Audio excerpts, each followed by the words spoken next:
Welcome to another episode of the Plutus Awards Podcast. Our community is filled with hundreds of stories from creators and entrepreneurs just like you.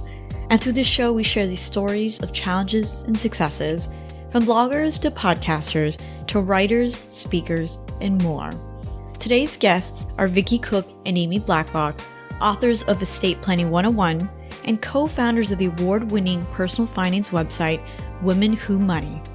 We talk about how they got their book deal, how they both managed to complete the writing and editing process within 3 months, and why Twitter DMs help them be more productive when completing their book. Let's dive right into my conversation with Vicki Cook and Amy Blacklock. I am really, really excited to hear how both of you wrote this book in 3 months, which I am hearing that timeline. I'm already getting like hives. So let's start with the book deal. So how did both of you go about that? And then maybe lead into why it was such a short timeline to actually write the book. Actually, we were approached by an editor from Adams Media. She had been searching for somebody to write a basic book on estate planning and had found our website. Noticed that we did have quite a few articles on estate planning and pitched us an email to see if we might be interested in writing it. We, of course, were extremely excited to even be contacted and did a little bit of talking and decided, yeah, we'd like to see what this involved. And it went from there. Awesome. I think most people, they have to go through the proposal process, all the things. So that was awesome that both of you got approached. Is there a reason why it was such a short timeline, like 3 months? The timeline of being 3 months is just something they gave to us. They really wanted the book to get out. They knew it's quite a process after it's written to actually go through the editing process and then actually the book publication. So they said the sooner we could get it done, the better.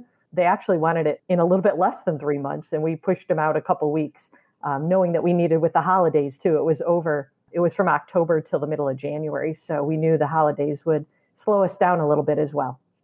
Yes, holidays are definitely a busy time for many, many people. So I totally get that.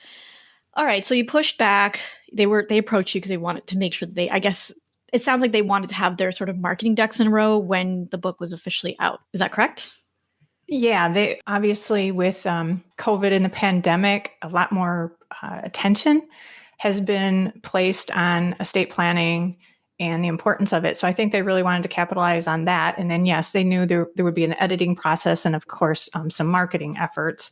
So when they first approached us, it was at the end of September, middle of September. We did have to submit a proposed table of contents and do a sample entry.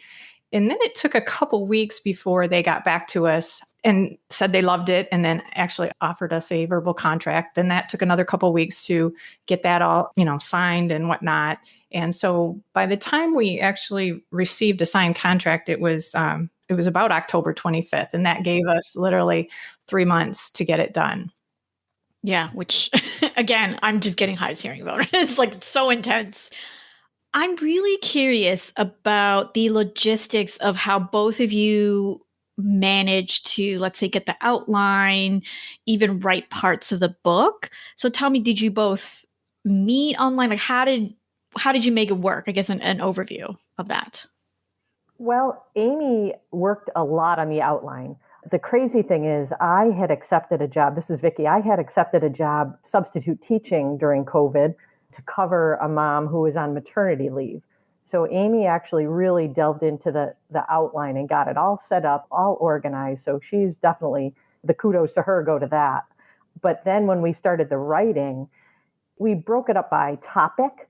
So there are 8 chapters, and then there are selected topics within each chapter. And we broke it up by topics we felt more strongly about that we had a better handle on. Again, this is a 101 book.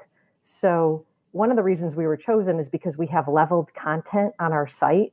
So they wanted someone who could write it at a level that beginners to the topic, novice to the topic, could kind of wrap their heads around this topic that people think is difficult.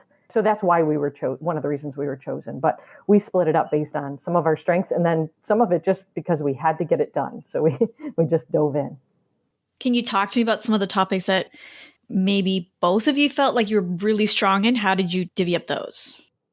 Actually, what we did was we really just, if we were interested in a topic or we thought that we could write it better, we just said, hey, I'll take this one. As we started writing, there were some that became more evident that maybe the other person might have a little bit more knowledge or have more interest in it. So then we did actually end up changing some topics that we had originally thought that, we would write. But with writing all of them, we did do some back and forth as well, as far as, one of us might draft it, then the other one would go through. And we probably combed through each topic a handful, if not a dozen times, adding to it, smoothing it out. So it was very collaborative. Yeah. I mean, it sounds like both of you were pretty much on the same page of, okay, here's a deadline. You know what, Amy, can you take over a little bit because Vicki had, to do substitute teaching. And so it sounded like communication was really great. And on top of that, what were the tools that you used? Was it like Google Docs? Like, how did you organize this massive book in a spreadsheet? All those things. Yeah, we used Trello, Google Docs, and Twitter, believe it or not. We did a lot of messaging privately in Twitter and used Google Docs, multiple folders, multiple documents, and then Trello. Trello was a lifesaver for mapping out the whole project and keeping us on track, knowing where each other was, being able to link the Trello or the Google Docs.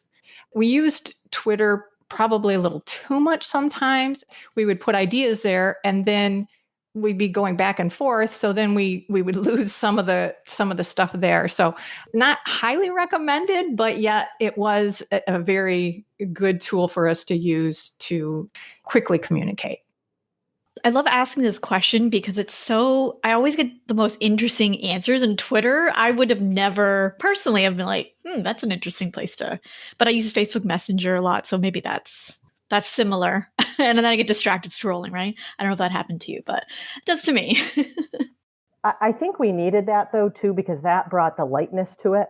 You could just send a quick, smile face, funny face. Oh my goodness, I'm stuck, take this. And you could attach the doc and Amy could then quick read it. And, we just use that to keep us motivated. And I don't know, it's just been an easy way for us to message back and forth. We could do it on text too, I guess. But since we're both at our computers with Twitter open, it was easy. I know writing a book is a really intense process. And Vicki, you mentioned substitute teaching. Do either of you have other work responsibilities that you had to juggle while this book writing was happening? Yeah, actually, I was in the middle of taking care of my aunt. My aunt, Alzheimer's diagnosis, and so I was had to be a conservator and a guardian for her. Then she ended up passing away, not from COVID, but at the same time.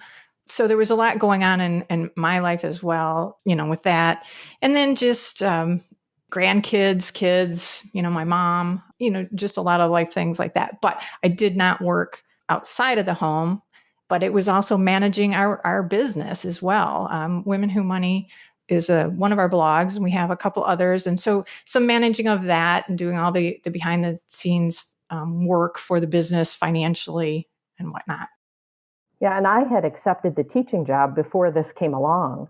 It was kind of a last minute. One of my passions is to help new moms. I'm a chemistry teacher, and there's just no substitutes available. And when I had my kids, they couldn't find a substitute. So I've kind of stepped in that role a few times now that I'm semi-retired. So I'd taken that, and we thought we would be okay for the fall. And then the book deal came up, and it certainly added a lot of pressure. Amy picked up a ton of work on the website.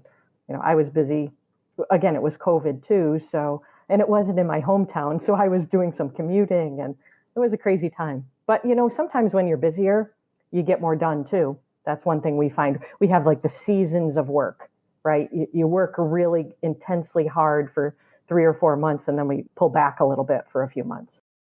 Yeah, I love that seasons of work. I think that theme's also been coming up time and time again.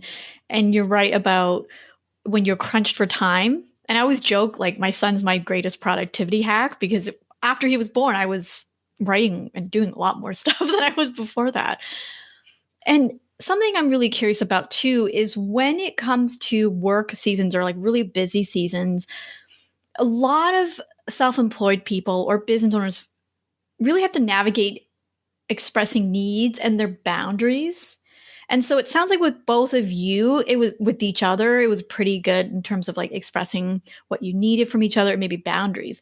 But talk to me about how you navigated boundaries in terms of your personal life and maybe even with VAs that you have on your website and things like that.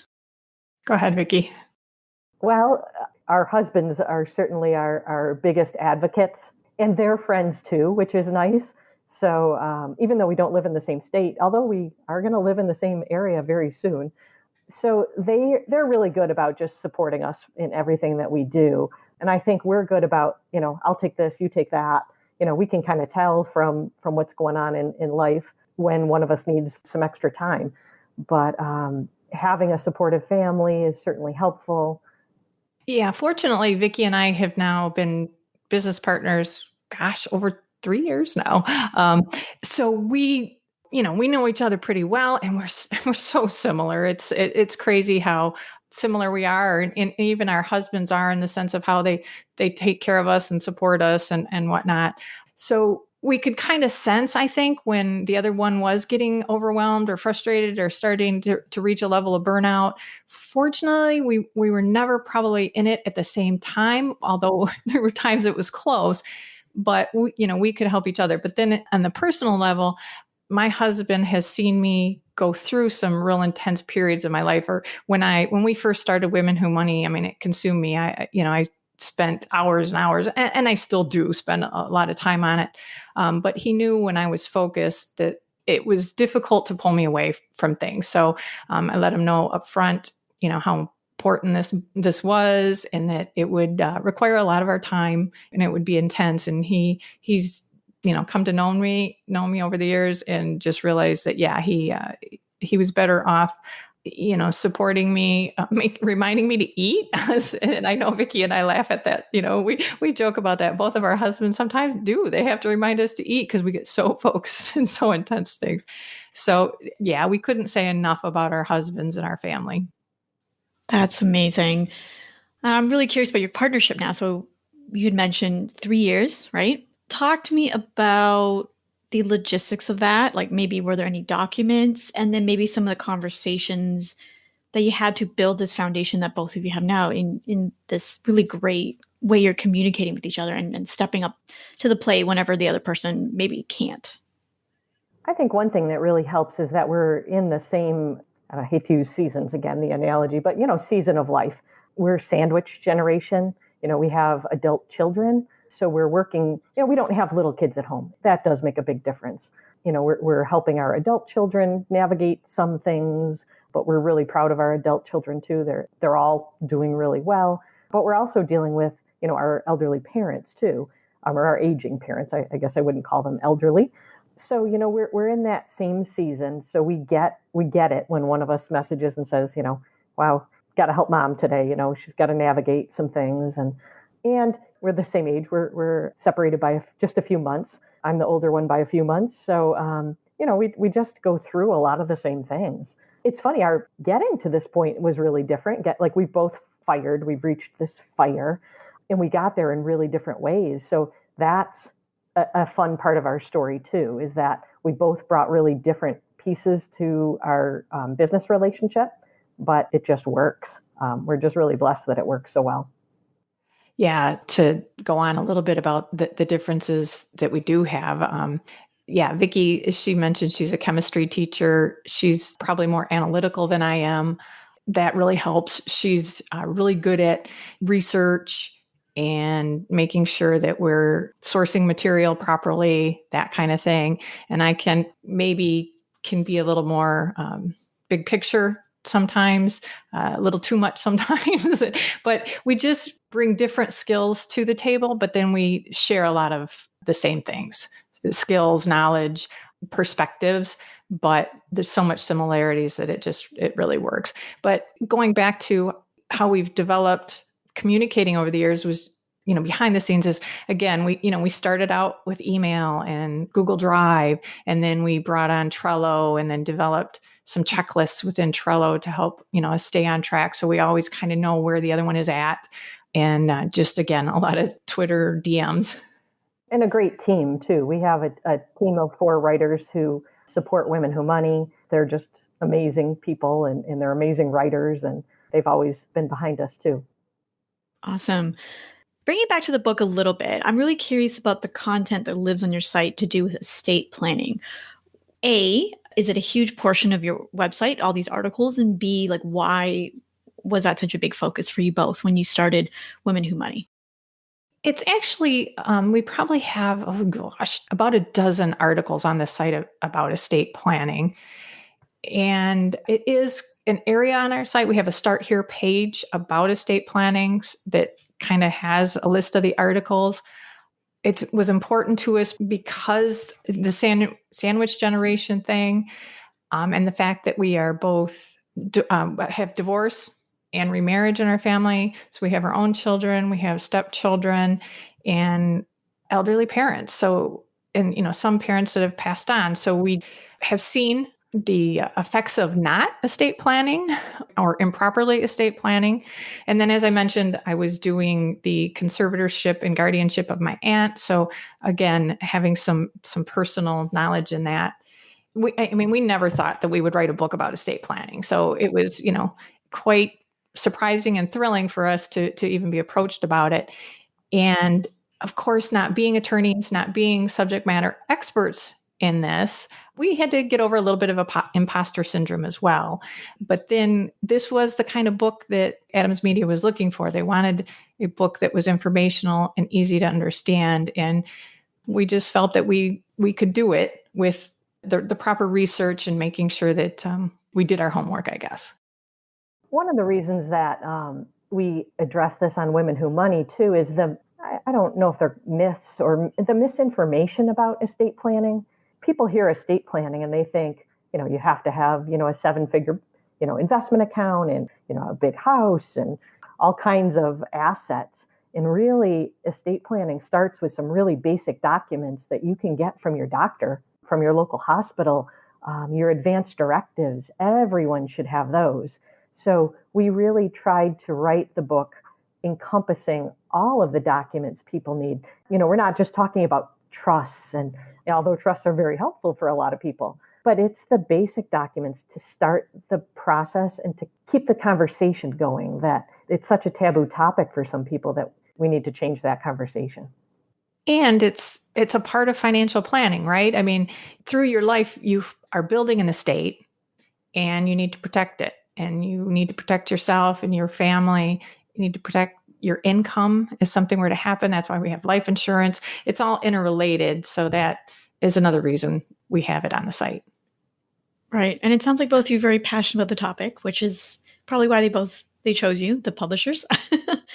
Okay, talk to me about imposter syndrome, because that I know happens to a lot of people. Amy, you'd mentioned, okay, with the right research, we got through it. So walk me through that research process for both of you. So I was able to turn to just a lot of the information that I had uncovered when I had to take over as a conservator and guardian for my aunt. So I had an attorney that I could ask questions to. And then I actually read, I think, 5 different books on estate planning. Then just other research on the internet, just like anybody else. And then we actually have a couple other community people that are attorneys in estate planning, so we could ask them questions or refer to their sites and things like that. People that we knew and trusted, where we could do that. But as I mentioned, Vicki's a little bit more of the researcher. I was reading a lot of books and talking to some people individually. The research process really slowed us down. We aren't experts in this, but we wanted it to obviously be accurate. And honestly, it's really hard with estate planning because there's different laws in different states, right? So you're trying to write a general book to give people information, but then the information is different depending on where you live. So not only did we have to navigate the content, we had to navigate the laws and requirements and regulations in different states. It was a challenge, but we also uncovered how necessary the book was because that information isn't all in one place. So it can get really overwhelming for people when they decide to start learning about estate planning, which websites are accurate, where should I go? It can be just overwhelming to read all the material. So we felt good about that when we were done, that we created a resource for people that is content rich, but also researched, and it was all checked and so that it is good content for readers. Right. The Adams Media publishing team or editing team, fact checks everything and does, their thorough investigation, I guess, if you will, to make sure that we are providing accurate information. But, we're happy to say that the editing process went very smoothly. There was very little changes that we needed to make or cuts or anything like that. It was all, Vicki did a great job. I did as much as I could too, and pulled something good together. And how did it feel when you handed off your last edits to the publisher? There was a little cheering going on and a little champagne opening, and we couldn't honestly believe it. We couldn't believe we actually got it done. I knew we would always get it done because that's who we are, but it really was a really good feeling to finally send when Amy hit send. Yeah. And we just received our box of copies, our author copies. We got them this weekend, and that was, thrilling. It's still a bit surreal, but yeah, it's just an amazing feeling. Right. Can you walk me through briefly about how the publisher is helping you with marketing this book?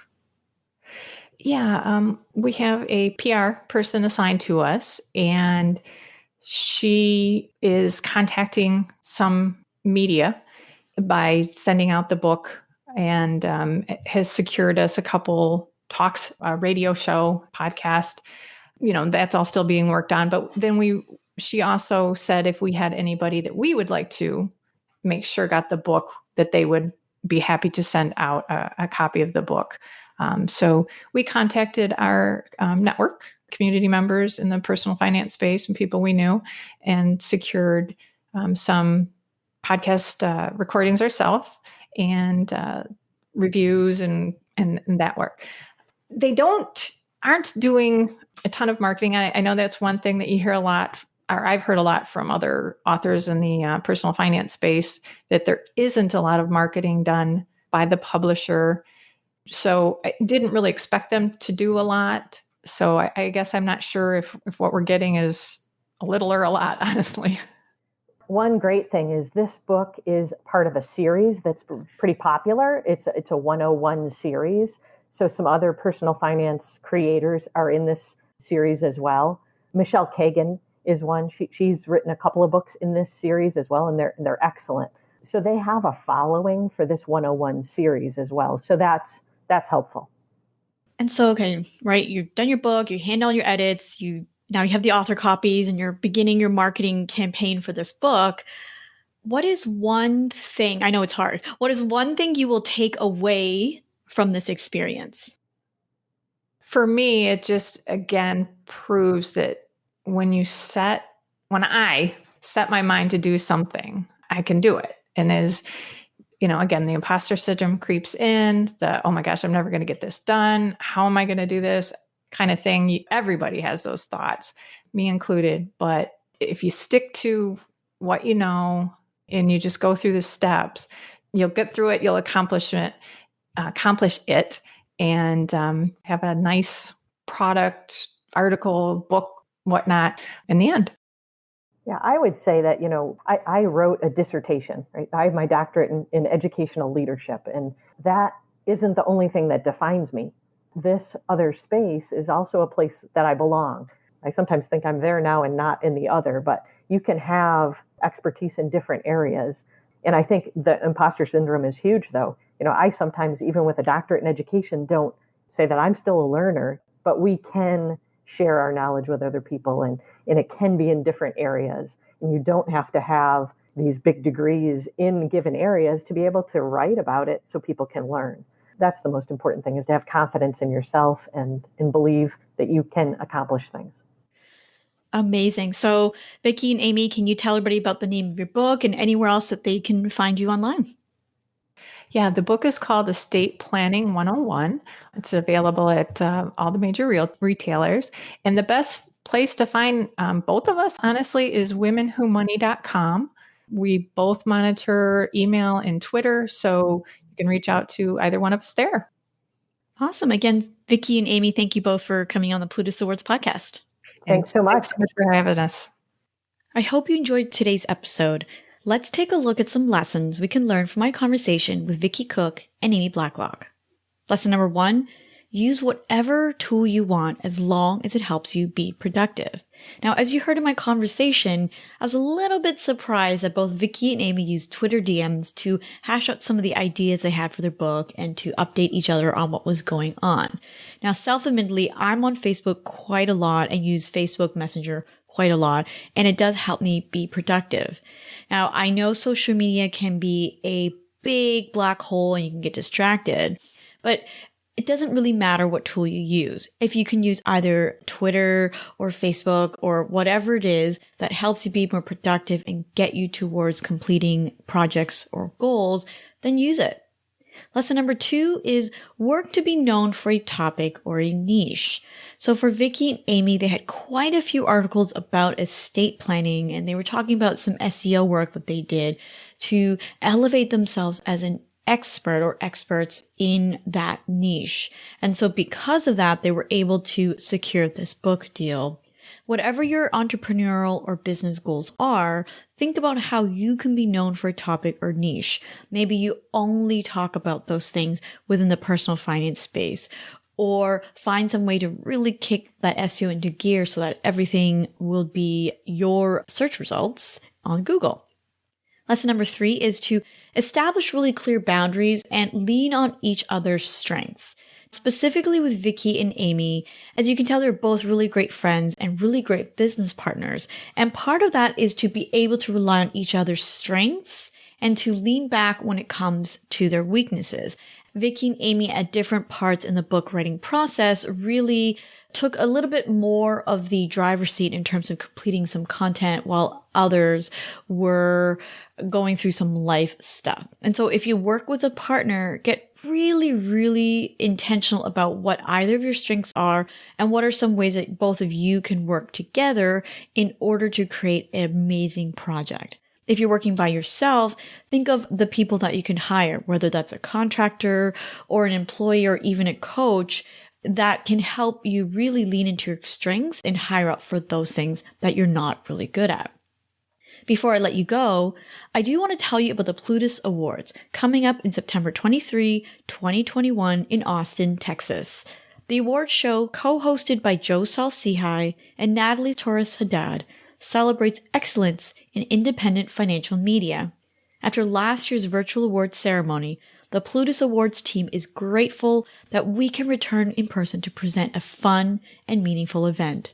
Now, don't forget, nominations for the People's Choice Awards are still open. So if you want to nominate someone, head to plutusawards.com/nominate to nominate your favorites. And that's it from me. Thank you so much for listening to the Plutus Awards podcast, and I'll catch you on the next episode.